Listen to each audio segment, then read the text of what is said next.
Hello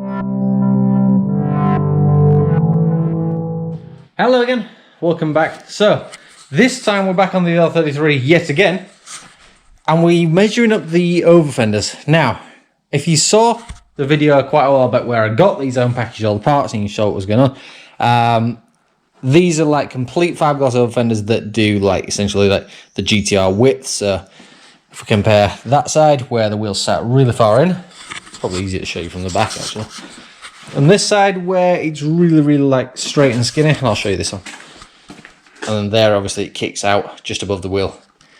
Bunch of things to deal with here. I've already had to take the aerial out because it sits behind there. So that's out for now. But that doesn't particularly worry too much. The problem I've got is I don't want to just like glue these on there or screw them on there and, you know, have it like a drift spec rubbish looking overfender that you can tell is an overfender. I want it to look like it belongs there, like it's important. So, if you can see from the random lines all the way across it, you can sort of get an impression of what I'm about to do.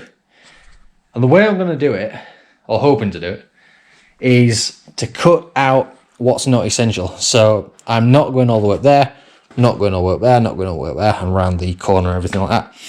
I'm going to start out by taking a shape out of it, which is something along those lines, where that quite thick line is there. And then same at the back. And I'm going to use that kind of as like a starting point, let's say. So once I've done that, I'm going to see how the rest of it sits against the body. The way I'm going to do it is I'm going to keep that bit, which sits against this moulding, and that bit which sits against the back moulding, but there's just some glue under there that I need to remove. So my plan is to ultimately, now I've test fitted it, take it back off, make a shape on it first, take it back off, start cutting it, and see how what I've got left sits on the car. Which is a little bit scary considering that I've bought these and now I'm going to cut them up. This is the game we play.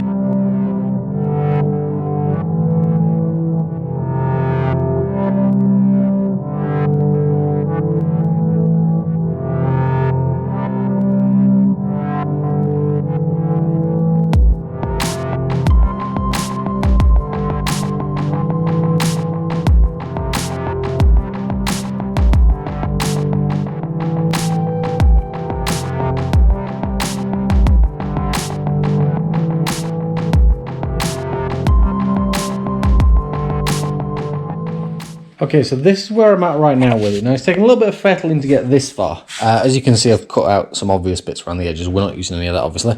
As I said, I don't want to go up to, like, the windows and up to, like, the boot lid and wrap around the corner and stuff because I don't like that fitment. It doesn't work.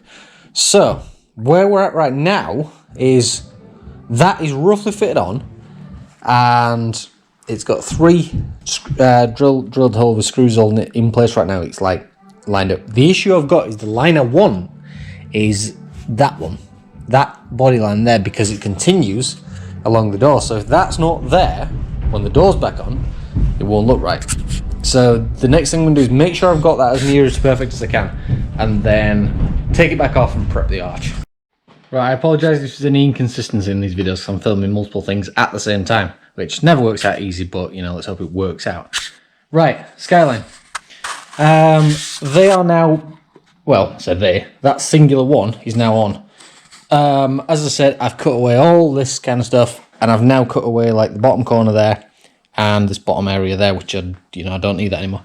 The issue I've got is that if you can see there, somebody cut whatever they cut this car for, whatever arches it was, they've cut away this bit as well, which really serves no purpose at all, because even if you were to put massive wheels on it, you'd still have to cut this side out, which they haven't done. So I don't know why they did that. It doesn't matter too much to me because I'm running those, so that will ultimately sit like that and it won't matter anyway, but it just gave me more work, so I've now got to leave this piece on, whereas I would have just gone straight over there.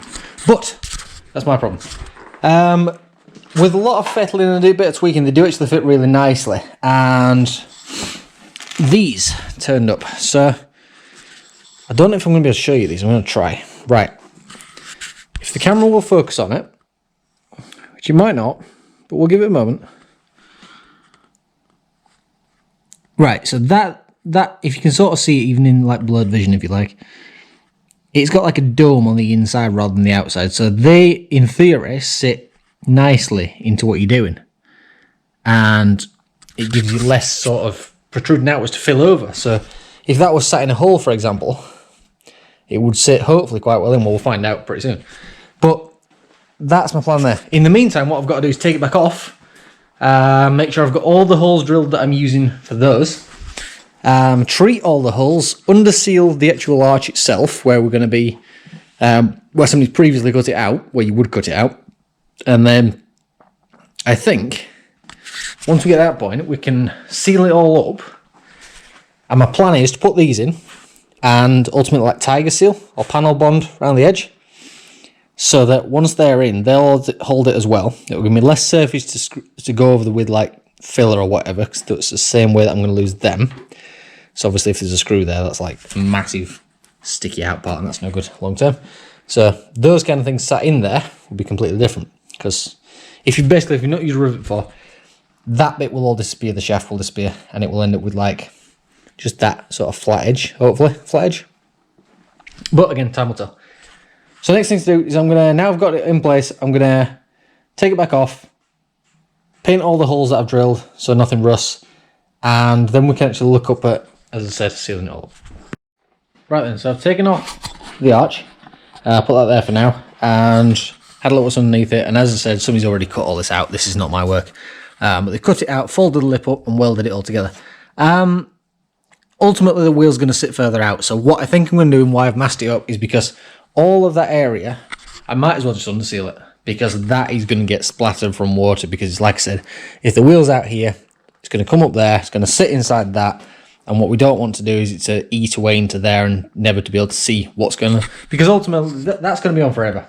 You know, this is my forever cost. So once it's on, and that's it, and that's the end of it. So my theory is, if, like I say, if I underseal all that area that you can see there, including the lip, you'll be fine, because the holes are a little bit further back, and we'll go around and prime that before I put the arch back on.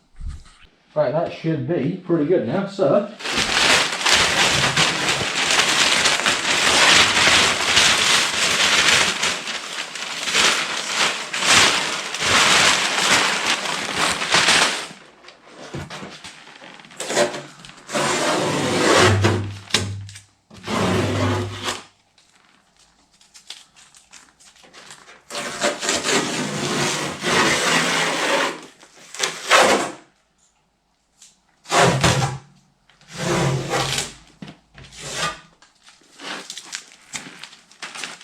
there we go. Right, now, as I said, all that's under seal, so everything under there will be nice and protected, hopefully. I've paid attention to all the welded points as well, just, you know, for reference. Next thing to do is get a little bit of paint in all these screw holes, and then we can look at putting some sealant on it and putting it on final fit, almost. But one thing at a time. Okay, a little bit of red paint in the holes. Don't know why it's red, but for some reason I had some Toyota red, so that's what we're using. All we need to do now is put some of this all the way around the edge, and then line it back up.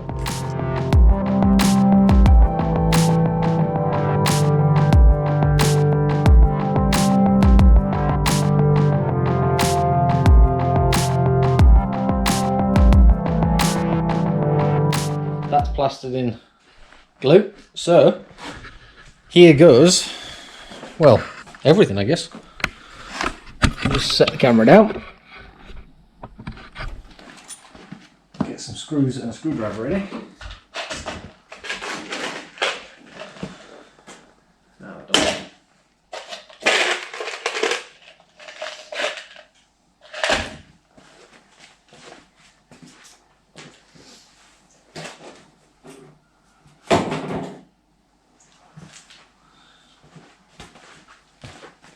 Place your bets on how many seconds until I put my fingers in this glue.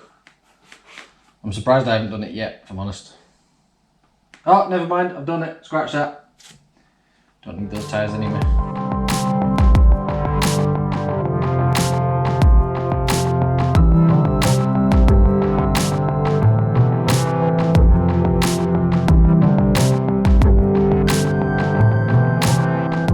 She's on. Last night went back through, got a little bit late, a little bit hazy, and that is completely solid now. So there, as I said, they're all the countersunk rivets. They're not flush, if I'm honest, which still gives me a little bit of work to do, but hopefully a little bit less than a standard rivet, hopefully. But, you know, fiberglass is weird, it never pulls in like you want it to. But ultimately, it's now on there, it's permanent, all the screws have gone, the rivets are in place, and it's bonded all the way around. So let's see how long that lasts. Next step with this is going to be to do, you know, bodywork it all the way in, like around there and stuff. But ultimately for now, that is something we'll do later. I've still got the other side to do as well, so that is it for this video. Right, in the meantime, thanks for watching. Make sure you subscribe, and I'll see you again soon.